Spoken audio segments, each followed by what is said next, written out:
cinema nacional atravessa um bom momento. Muitas premiações, excelentes produções, uma bilheteria maravilhosa. Mas como está a produção com menos recursos, com mais amigos no elenco, com equipamento profissional mais simples? Como que está essa produção desses filmes? O Podcult, o podcast da revista Cult, ficou curioso com o assunto e convidou o Roberto Garcia Marques para falar sobre o assunto. O Roberto, ele é formado em cinema pela Universidade Federal do Ceará e desde 1998 vem produzindo filmes. Conta pra gente, Roberto. Muito obrigado pela presença. Conta pra gente um pouquinho dessa sua trajetória no cinema. Obrigado a você, Paulo, pelo espaço, né? Um abraço aí ao público do Podcult. Bom, a trajetória, na verdade, se você me permitir, eu vou até um pouquinho mais atrás. Começou com uma grande paixão que eu sinto por cinema, né? Já criança, eu ia aqui a gente chama de matinês, né? Que era aqueles cinemas da tarde, onde eu conseguia uns trocados, ia ver filme e eu me apaixonei por aquilo. Eu pensava, gente, eu quero ser artista. E eu comecei a escrever cartinhas para alguns atores de São Paulo, inclusive na época tinha o Gécio Valadão, até me respondeu uma vez, para você ser ator, Roberto, estude muito. Eu falava, mas eu estudo muito, eu já estou fazendo o primário. Mas eu vivia, a minha família é de família humilde, né? E eles não tinham como me colocar no caminho certo. E eu fui crescendo com essa vontade muito grande de me tornar ator. E eu só fui conseguir depois de já adulto, até eu já trabalhava em outra área. E tive uma empresa, fali. E eu pensei, bom, qualquer coisa que eu for fazer na vida agora eu vou ter que começar do zero. Quer saber? Eu vou correr atrás dos meus sonhos. Aí eu fui para Fortaleza, fiz cinema e eu sempre pensava, Paulo, eu vou esperar um grande momento para eu fazer o meu primeiro filme. Sim. Até eu descobrir que o grande momento não existe. Você tem que fazer ele acontecer. E aí começou, eu passei uma temporada no Rio, né, fiz alguns trabalhos em grandes emissoras lá, mas nada era aquilo que eu realmente queria. Voltei para Uberlândia e falei, gente, eu não consigo grana, eu me sinto impotente, eu sou um péssimo vendedor. E eu já comecei a dar curso para atores e os meus alunos começaram a me pressionar, Roberto, aqui nada acontece, vamos fazer cinema. Eu falo, mas a gente não consegue dinheiro. Até que um dia um grupo de alunos falou, e por isso aí cada um da gente bancar, uma espécie de micro-cooperativismo. Eu falei, eu tenho um roteiro guardado aí de uma novela, cada um se banca. Ok, então vamos. E a gente foi exibido na época no canal da gente, que era um canal da CTBC, que se chama Portal do Cerrado, inclusive está no YouTube, né, de 33 capítulos. Que legal. A partir daí eu não parei, eu falei, eu estou numa área onde a gente não consegue grana suficiente para fazer um filme como manda o figurino, mas somos cheios de boa vontade e a motivação está lá em cima. Depois da novela, então, eu montei um canal de piadas que se chama Piadorex, onde nós temos lá 80 quadros. Depois disso eu fiz o primeiro longa, participei de uns curtas também, mas não era de minha produção. Fiz o meu primeiro longa que se chama Terra de Brutos. Oportunamente, talvez você consiga ilustrar aqui com algumas cenas do Terra de Brutos. Depois fiz Era Pra Ser Só Vingança. E agora que eu estou na pós-produção, já saindo do forno, o Simplesmente Louise. Mas a gente está assim, trabalhando, primando para fazer uma coisa muito bonita, Paulo. E qual que é, você falou em recursos, mas qual mais é a grande dificuldade de produção de cinema, vamos dizer, um cinema doméstico? Boa pergunta e oportuna. profissionais qualificados para as áreas que são fundamentais para subir a qualidade de um longa. Aqui, por exemplo, nós não temos o editor de cinema, nós não temos um diretor de fotografia para cinema, um maestro para fazer uma trilha sonora. Não tem, não por falta de talento, que tem, é porque aqueles que se desenvolvem dentro dessa área, que se especializam, para sobreviver tem que mudar para os grandes eixos, né? São Paulo ou Rio. Sim. Se ficar em Uberlândia não tem como sobreviver da profissão. Então a gente faz um filme e tem muita dificuldade. Quando você tenta contratar um profissional lá de fora, é muito oneroso, é muito caro e a gente nunca tem verba. E eu sempre tenho feito meus filmes assim, com a rapinha, um dinheirinho que eu junto na poupança e com a ajuda de amigos. E eu acabei tendo que me multiplicar dentro do filme, né?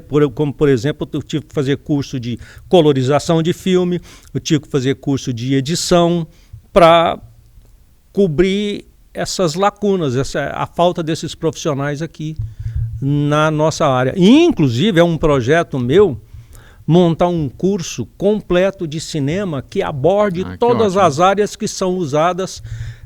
Eu estou à procura de apoio para isso, para justamente a gente começar a formar profissionais dentro da área.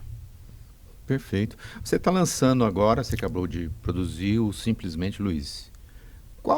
Quanto tempo foi de produção do filme? Você tem ideia de quanto que você investiu? Qual foi o valor total, um gasto na produção? Olha que eu tive muita gente que me ajudou, tá? Mas gastos tem. Inclusive alguns técnicos não fazem sem algum cachê, né? O tempo entre roteiro. O roteiro eu devo ter desenvolvido ele em 1 ano, mais ou menos. Agora, de produção, eu comecei a gravar em janeiro desse ano. E devo fazer uma estreia dele em outubro. Tá? Eu gastei até agora aproximadamente R$50 mil. Perfeito. E me fala um pouco da história do filme. Do que se trata esse filme? Simplesmente Luiz. Simplesmente Luiz é a história de uma mulher que vai para São Paulo. Ela vai com o sonho de se tornar atriz, indicada por um empresário, que na verdade era um charlatão. Chega lá, ela começa a passar dificuldades e ela é obrigada a se prostituir para sobreviver. E numa das relações que ela tem dentro da prostituição, ela conhece um traficante que tem como hobby criar cavalos e acidentalmente ela entra em atrito com esse traficante. Eu estou tentando achar um jeito de não dar spoiler do filme. Sim. E esse traficante passa a persegui-la. Como ela já está insatisfeita com o que a vida dela virou em São Paulo, ela muda para o interior tentando fugir desse traficante. E ele vem atrás dela, porque ela corta ele com a navalha numa briga que eles têm, e ele fica muito ressentido porque ele é muito vaidoso. E ela muda para o interior na busca de uma nova vida, de abrir mão do sonho que ela tinha e construir, quem sabe até um casamento, que ela começa a se relacionar com uma pessoa legal, até descobrir que um passado mal resolvido às vezes alcança o seu presente e pode impedir que o seu futuro aconteça. Acho que é o que eu posso falar do filme. Ô Roberto, me conta um pouco da seleção dos atores. Como que você faz essa escolha? Você já tem um elenco pré-definido? Ou as pessoas te procuram? Como funciona? Eu já ministro um curso profissionalizante de atores desde o ano de 99. Inclusive eu dou curso em Goiás também. O nosso curso ele é reconhecido pelo SATED de Goiás. Por exemplo, quem participa do nosso curso, o curso já habilita essa pessoa a tirar a DRT, que é a carteira profissional do ator, né? E nesses 25, 26 anos de curso, eu formei muito aluno e conheci muitos talentos, né? E o bom do curso, Paulo, é que dentro do curso você percebe quem realmente está ali pensando só no tapete vermelho e no Oscar e quem está ali por paixão. Quem está ali para ralar muito, aprender, se desenvolver. Às vezes até já é um talento, a gente só lapida, mas tem pessoas que não têm o dom. Mas eu uso muito Stanislavski, porque Stanislavski não tinha o dom, mas ele tinha muita força de vontade, ele queria muito, e é em cima disso que a gente trabalha. E é a partir daí que a gente foi montando o nosso celeiro de talentos, né? Então, quando eu quero fazer um filme, me vem à cabeça muitos alunos que tem aquele famoso physique de rôle, né? Tem o perfil adaptado ao da personagem, e aí vem o convite, né? E todos os que ficaram em Uberlândia, quem quer viver disso, como eu disse, muda para São Paulo e Rio. Os que ficaram já sabem da situação que a gente enfrenta aqui. Eu venho tentando há muito tempo entrar com projetos na lei de incentivo local, não consigo aprovar, nunca aprovei nenhum projeto. Paulo, eu abro o jogo com eles, eu falo, cara, eu tenho um filme, o roteiro é esse, você tem o perfil de tal personagem e eu não tenho dinheiro, eu tenho vontade de fazer. O que seria a moeda para você? Não sei, de repente o filme vai servir de vitrine para o seu talento. Isso seria uma moeda que paga o seu trabalho, porque é o que a gente pode fazer aqui. Né? Às vezes um cinegrafista, não, Roberto, me paga pelo menos tanto. E aí a gente vai negociando. E com isso a gente já dá no terceiro filme. Roberto, você falou das dificuldades de produção de um filme, você falou de todas as dificuldades técnicas de compor um elenco, mas o filme pronto, e agora? O que você faz com o filme? Aí, Paulo, a gente vai jogar ele, digamos, numa escada de apresentações para ver quantos degraus ele consegue subir. Você começa a inscrever ele em festivais pelo Brasil afora, né? E vai vendo se ele consegue pontuar. Na medida em que um filme vai pontuando, ele vai adquirindo força para alçar voos maiores, né? Por exemplo, eu participei de um curta-metragem que eu ganhei 5 prêmios de melhor ator. Num deles eu concorri com Lima Duarte e Tonico Pereira. Parabéns. Chama Olho Morto.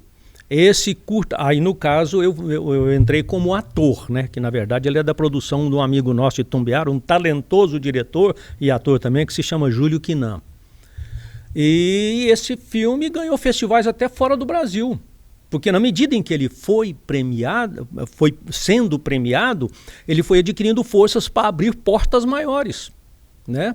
Então, todos esses filmes, agora respondendo a sua pergunta, é isso, eles são inscritos em festivais e aí ele começa a passar pelo crivo de vários técnicos, várias pessoas especializadas no ramo. E de acordo com a nota que eles vão dando, esse filme pode adquirir força ou não.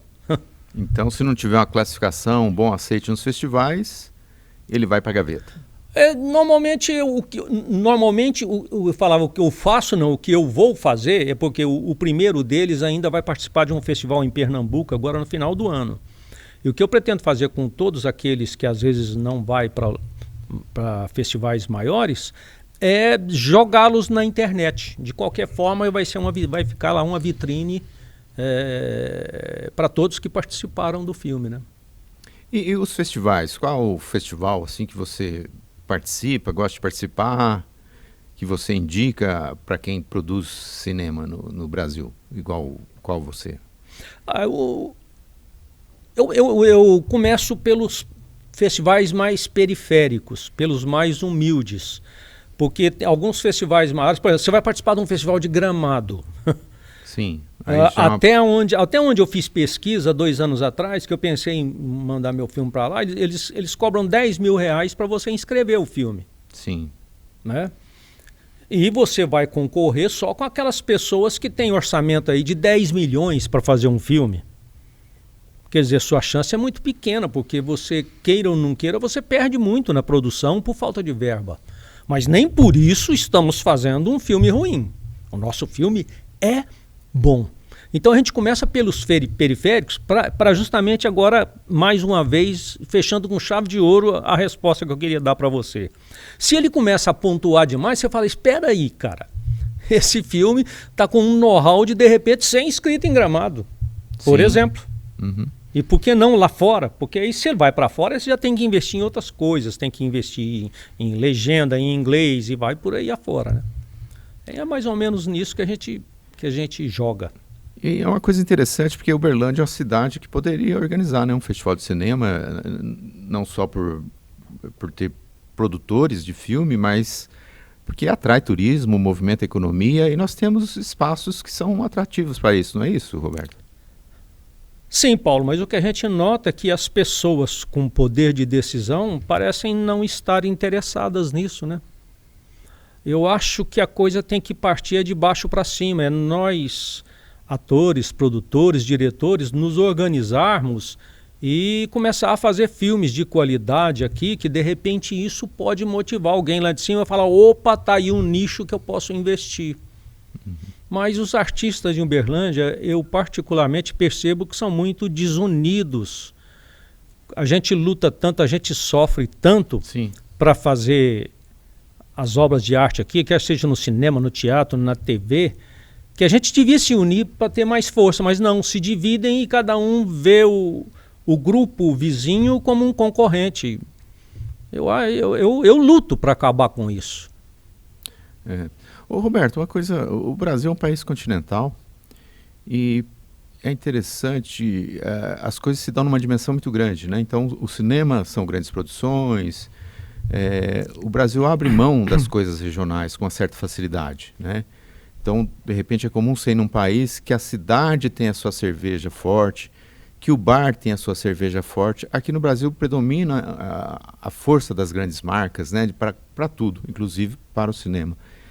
Você acredita que é possível mudar essa questão ou já está consolidado culturalmente no Brasil a imposição de um país continental, de produções gigantescas, não oportunizando para os pequenos essa visibilidade e essa divulgação do trabalho? Eu diria, não é impossível, mas é muito difícil você sair de baixo e entrar no patamar das grandes produções.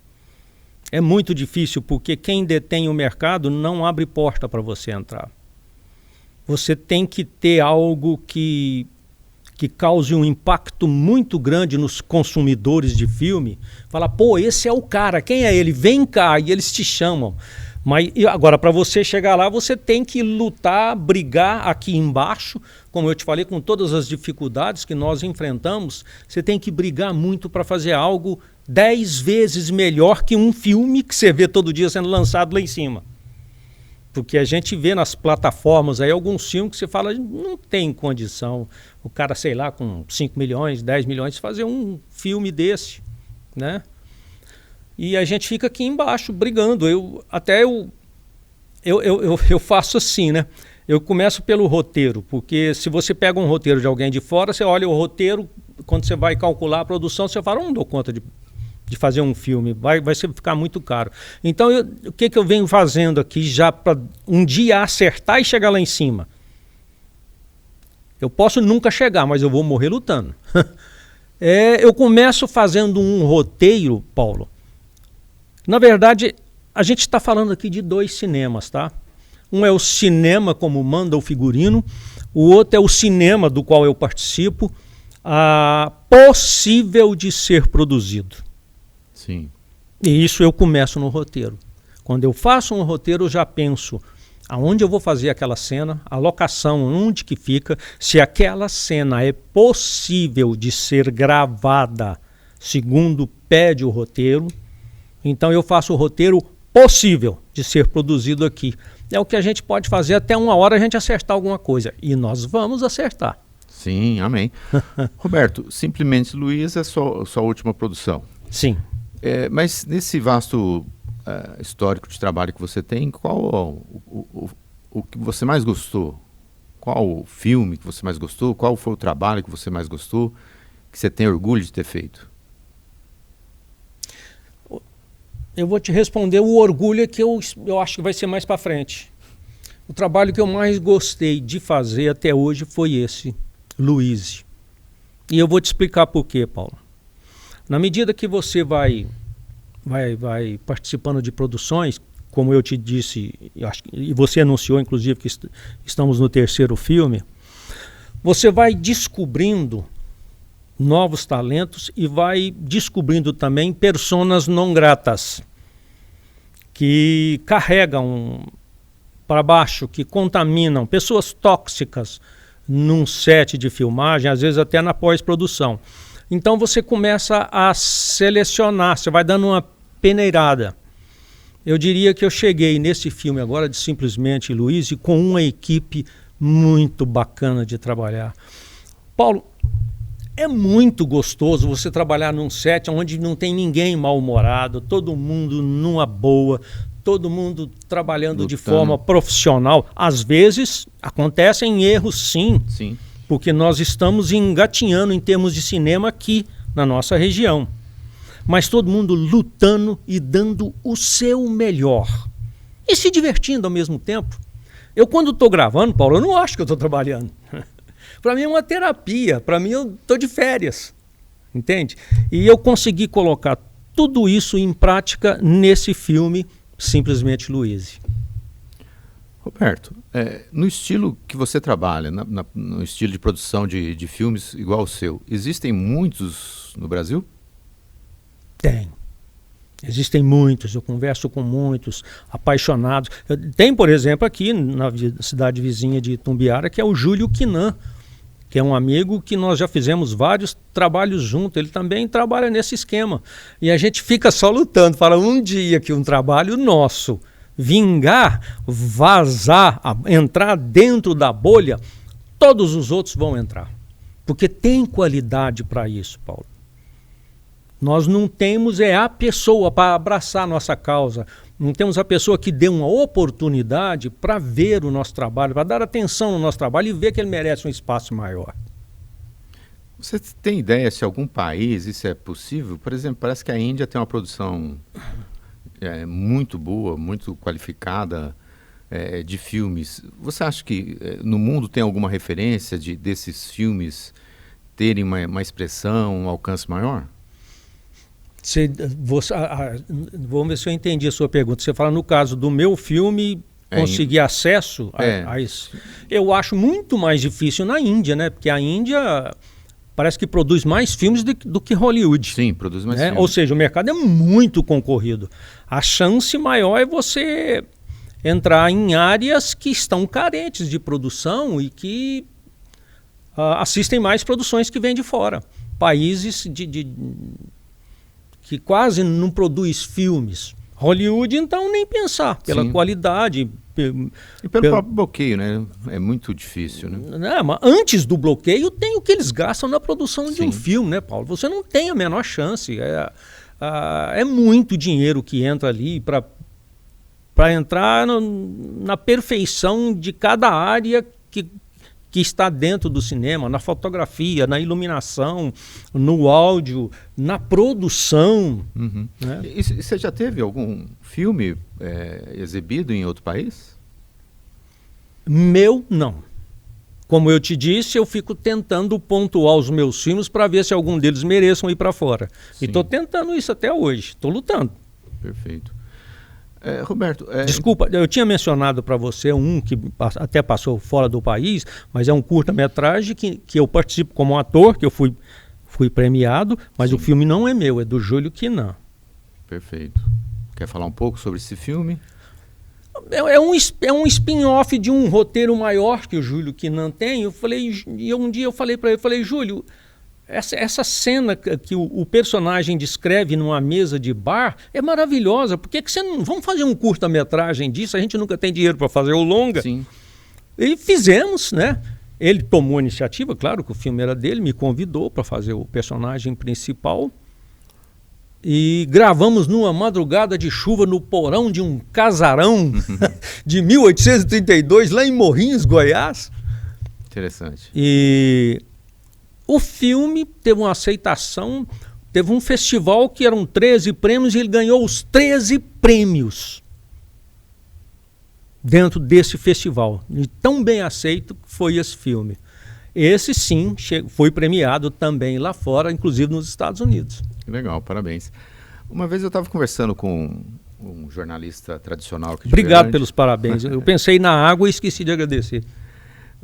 Eu estava conversando com o Ivan Santos, e o Ivan Santos é um renomado jornalista. Sim. E ele falando que o sonho do estudante de jornalismo, quando ele entra na faculdade, é ser um repórter da Globo, trabalhar na Globo, ser um jornalista da Globo.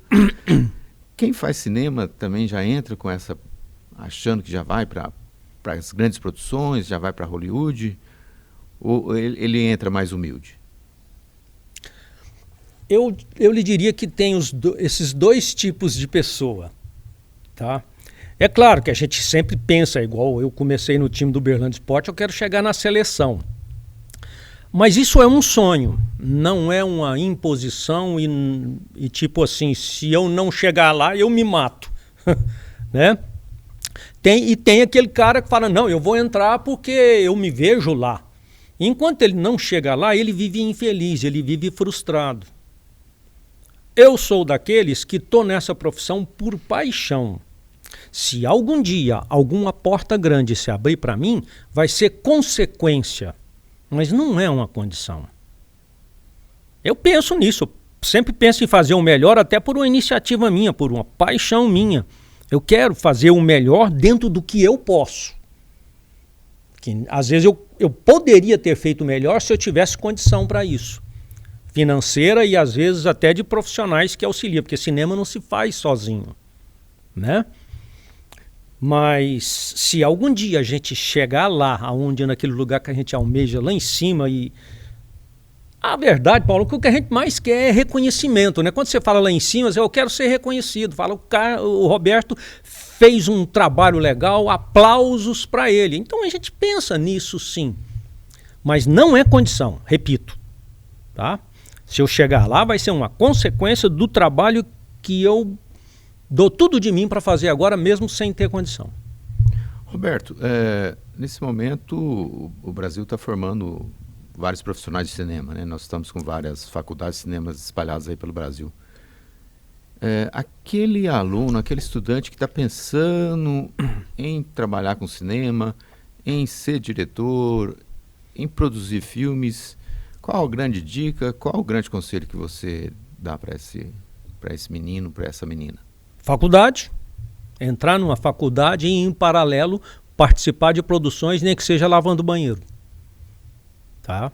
A faculdade, eu te digo isso porque quando eu fiz a faculdade de cinema em Fortaleza, eu saí de lá e falei, eu quero fazer o meu primeiro filme na minha terra e com a minha gente. Eu sou um idealista por natureza. Eu tenho que ser atores da minha cidade, que aliás foi por isso que eu comecei um curso de atores aqui, na época.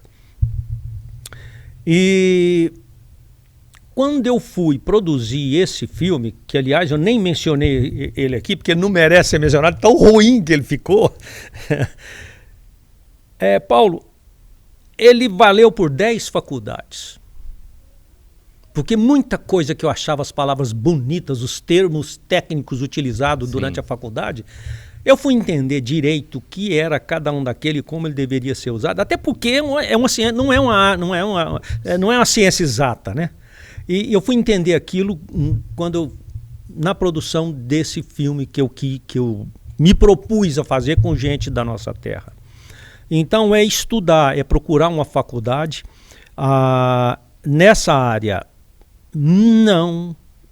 A faculdade não é barata, se gasta muito. Mas eu não tenho condição de pagar uma faculdade de cinema que ensina como manda o figurino. Então, pelo menos participe de produções. E você tem que ir onde as coisas acontecem. Não, peraí, parece que o Roberto está falando que está começando um cinema aqui em Uberlândia. Não fique, porque a gente não tem tantas produções que justifique colocar tanta gente e passar a experiência para tanta gente. A gente faz o que pode e isso é de forma ralentada. Tá? Não, mas eu quero entrar para a área de cinema. Mude para São Paulo ou Rio se empregue numa produtora, tá? Ou se coloque para freelancers, que eles pedem muito, né, para produção, para áudio. Faça um curso de som direto, que é muito valorizado hoje em dia. O colorista hoje em dia é muito valorizado. O diretor de fotografia é muito valorizado e temos falta no mercado. Em Uberlândia não existe. Sim. Né? Não na área específica de cinema. Tá? Então invista nisso. A internet hoje facilita muito, né, Paulo? Não, eu me identifico muito com a área eu quero ser cameraman. Você acessa a internet, vê os cursos, pesquise, porque existem também muitos charlatões. Sim. Porque você tendo alguma especialização, facilita para você entrar para alguma equipe que já trabalha na área. É uma das dicas que eu posso dar. Eu costumo falar que a graduação, ela te dá uma formação, mas se você não pensar, durante a graduação, se você não se preparar para o mercado de trabalho, quando você se forma, você já está fora do mercado de trabalho. O mercado de trabalho é experiência, né? É experiência. Então, sim, durante a graduação é muito importante você participar de bons estágios, trabalhar em locais que vão abrir os olhos, vão te dar uma direção para profissionalização. Os dois juntos é a melhor coisa. Melhor coisa. E no cinema, eu acredito que a teoria e a prática são coisas distantes, não é isso, Roberto? Não. Não? Não, pelo contrário. Elas reforçam ainda mais o profissional. Steve Spielberg lançou Tubarão, depois que lançou Tubarão e mais alguns filmes, Sim. Ele foi fazer cinema. Ele foi fazer faculdade de cinema. Para completar o profissionalismo empírico que ele exercia até então, né? Então, as pessoas que têm consciência do que realmente necessita para você se tornar um profissional respeitável dentro do segmento, né? É bom também que ele faça que ele tenha uma boa formação. Você falou do Spielberg, um outro diretor, um cineasta que você gostaria de trabalhar, que você admira?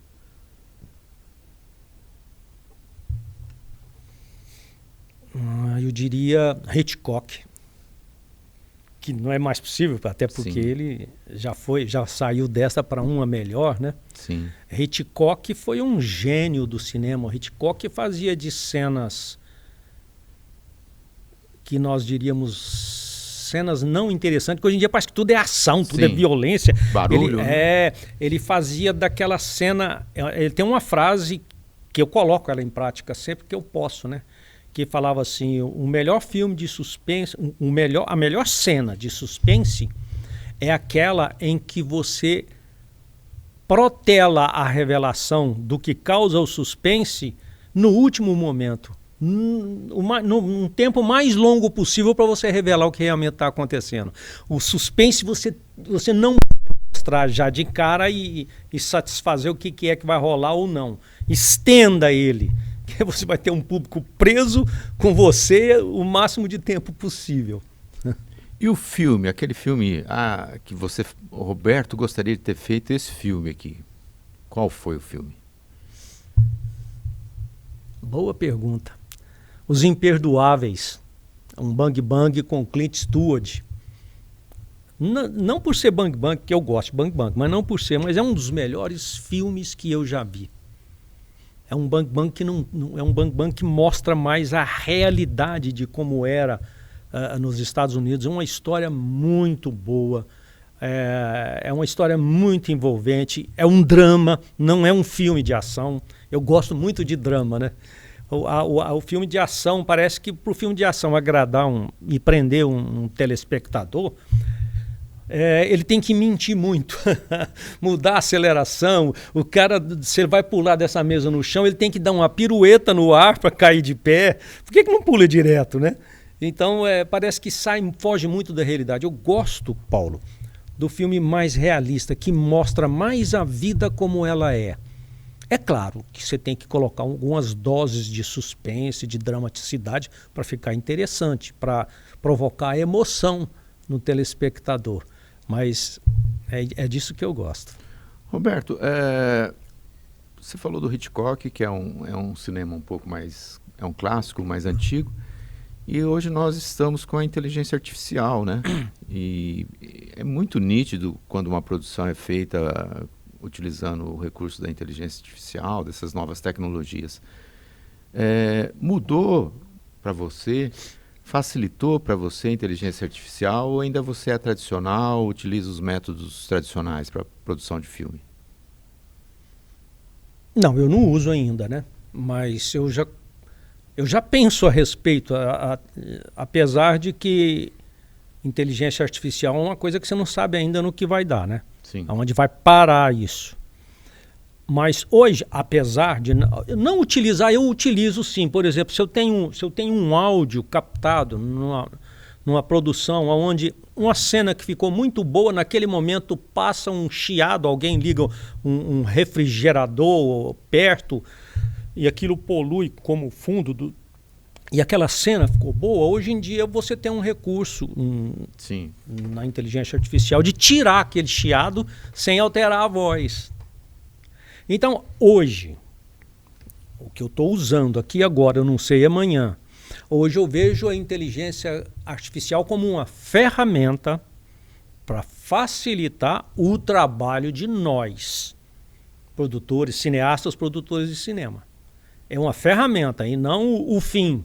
Não, eu pego o meu filme, jogo na IA, ela edita e resolve o problema para mim e dá mastigado. Eu acho, Paulo, eu não gosto de usar eu acho, mas dessa vez eu vou ter que, porque nós estamos falando de inteligência artificial. Eu acho que ela nunca vai superar a mente humana para fazer um filme que mexe com as emoções das pessoas, que leva mensagens para as pessoas.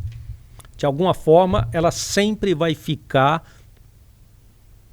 artificial. Mas é sem volta a utilização? Porque hoje a gente já viu muita produção. Sem volta, sem dúvida. Hoje ela já facilita muita coisa. Ela já consegue. Como você vê essa utilização tão grande? Você acha que perdeu um pouco o romantismo? Ficou um pouco sem graça. Vou fazer uma comparação do que é hoje. Porque a questão, quando eu te falo que eu sou um apaixonado pela área, é porque eu trabalho com prazer. Sim. Eu sou do tempo, vou tentar ser o mais breve possível, eu sou do tempo que ia pescar com meu pai no Mato Grosso e a gente acampava, deitava no chão. O máximo que a gente levava de tecnologia era um mosquiteiro, porque era muito mosquito. Então, à noite, a gente acendia uma fogueira feito com a lenha dali do local. Já chegou num ponto, uma vez, da gente não levar só arroz e temperos, falar assim, a gente só vai comer carne se a gente pegar um peixe, né?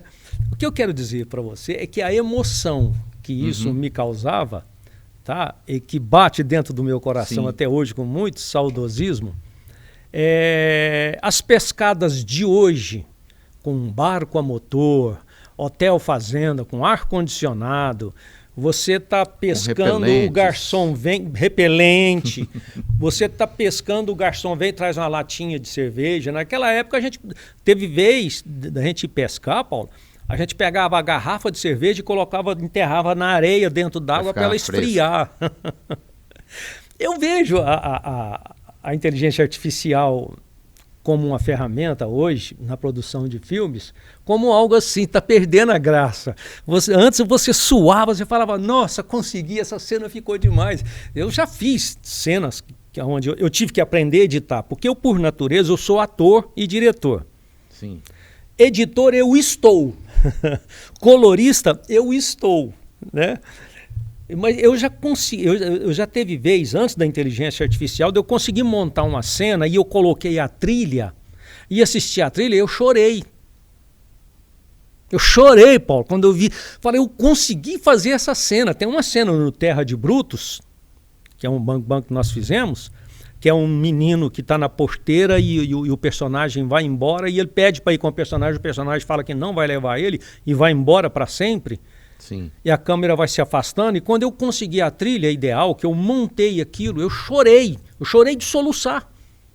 Essas emoções, que eu quero te dizer que a inteligência artificial vai te tirando esse prazer, porque ela vai te entregando tudo mastigado. Traz facilidades. Traz facilidade, Mas perde não um traz pouco a graça. realidade, Às vezes traz um bom resultado. Às vezes não é que traz melhor resultado, é que te entrega mais rápido. Sim, custo mais É baixo. verdade, um custo mais baixo. Tá? E aí você vai perdendo aquele prazer de uma conquista. Mais uma conquista que eu fiz e ergue a espada, agora é meu. Uhum. Hoje, com essas facilidades desses canais, né, que possibilitam você assistir vários filmes, eu, quando identifico que um filme é com inteligência artificial, eu já paro de assistir na hora. É uma coisa interessante, porque para mim perde um pouco aquela nostalgia, perde um pouco do brilho. Não me agrada assistir. Com você também é a mesma coisa? Sim, sim, sim. Principalmente quando eles às vezes colocam atores, personagens que são produzidos pela inteligência artificial. Você não é diferente. A emoção que a personagem está sentindo naquele momento é diferente. Quando você vê que é um ator que está fazendo e que está sentindo uma emoção, que está te passando credibilidade naquele momento, te emociona muito mais forte. Mexe muito mais com você, sem dúvida nenhuma. É um dos pontos que a inteligência artificial perde para mim. Ô Roberto, esses dias eu estava passando meu tempo na internet e de repente me identifiquei com um filme em episódios, né? Acho que coreano, não recordo bem. Assisti o primeiro, assisti o segundo, assisti o terceiro e de repente, quer assistir mais, assine. Você acha que a força da internet criar esses mecanismos para que as pessoas assistam mediante pagamento, a sua produção, não só a sua como dos demais produtores, não é uma alternativa viável para que a produção de filme, esse filme mais de baixo custo, sobreviva, se mantenha no Brasil? Seria viável, Paulo, se uns filmes de baixo orçamento como os meus tivessem a mesma verba que um outro filme. Sim. Para você, porque se eu consigo colocar um filme meu numa plataforma, ele entra num canto escuro onde ele nunca vai ser visto, sim. porque não tem mídia. Para você ter ideia do que é a divulgação de um filme, tem filme aí, por exemplo, desses profissionais de 5 milhões, que só na divulgação deles gastam 10. Só para divulgar. Quando que um bom filme nosso aqui vai ter chance diante desse filme se ele está concorrendo com o nosso dentro dessa plataforma ou numa sala de cinema? Nunca. Entendeu? Ele sufoca, ele entra na internet, joga trailers maravilhosos, e às vezes o filme é bom mesmo, mas às vezes o meu também é tão bom tanto quanto, tá? Mas o meu filme nunca vai ser visto, porque ninguém sabe que ele existe. Ele nunca vai ser visto, não é porque ele é ruim, não. É porque ele não tem oportunidade. As pessoas não param, ainda mais que o tempo hoje está mais corrido do que nunca, né? Ninguém vai parar para ver Roberto quem? Quem é esse cara? Ah, não, depois eu vejo isso daí. Nossa, aí esse aqui, cara, Tom Cruise, eu quero ver. Sim. Então, o problema é esse, está no marketing, está no chamar a atenção, né? Tem que ter muito dinheiro, tem que investir demais. Às vezes mais do que o que você gastou para produzir o filme. Perfeito. Você acha que falta o poder público? Falta a iniciativa privada? Falta o interesse da cultura? Falta nós derrubarmos o tabu que o filme brasileiro não presta? A gente sabe o que falta. A questão, Paulo, é o que fazer para mudar isso.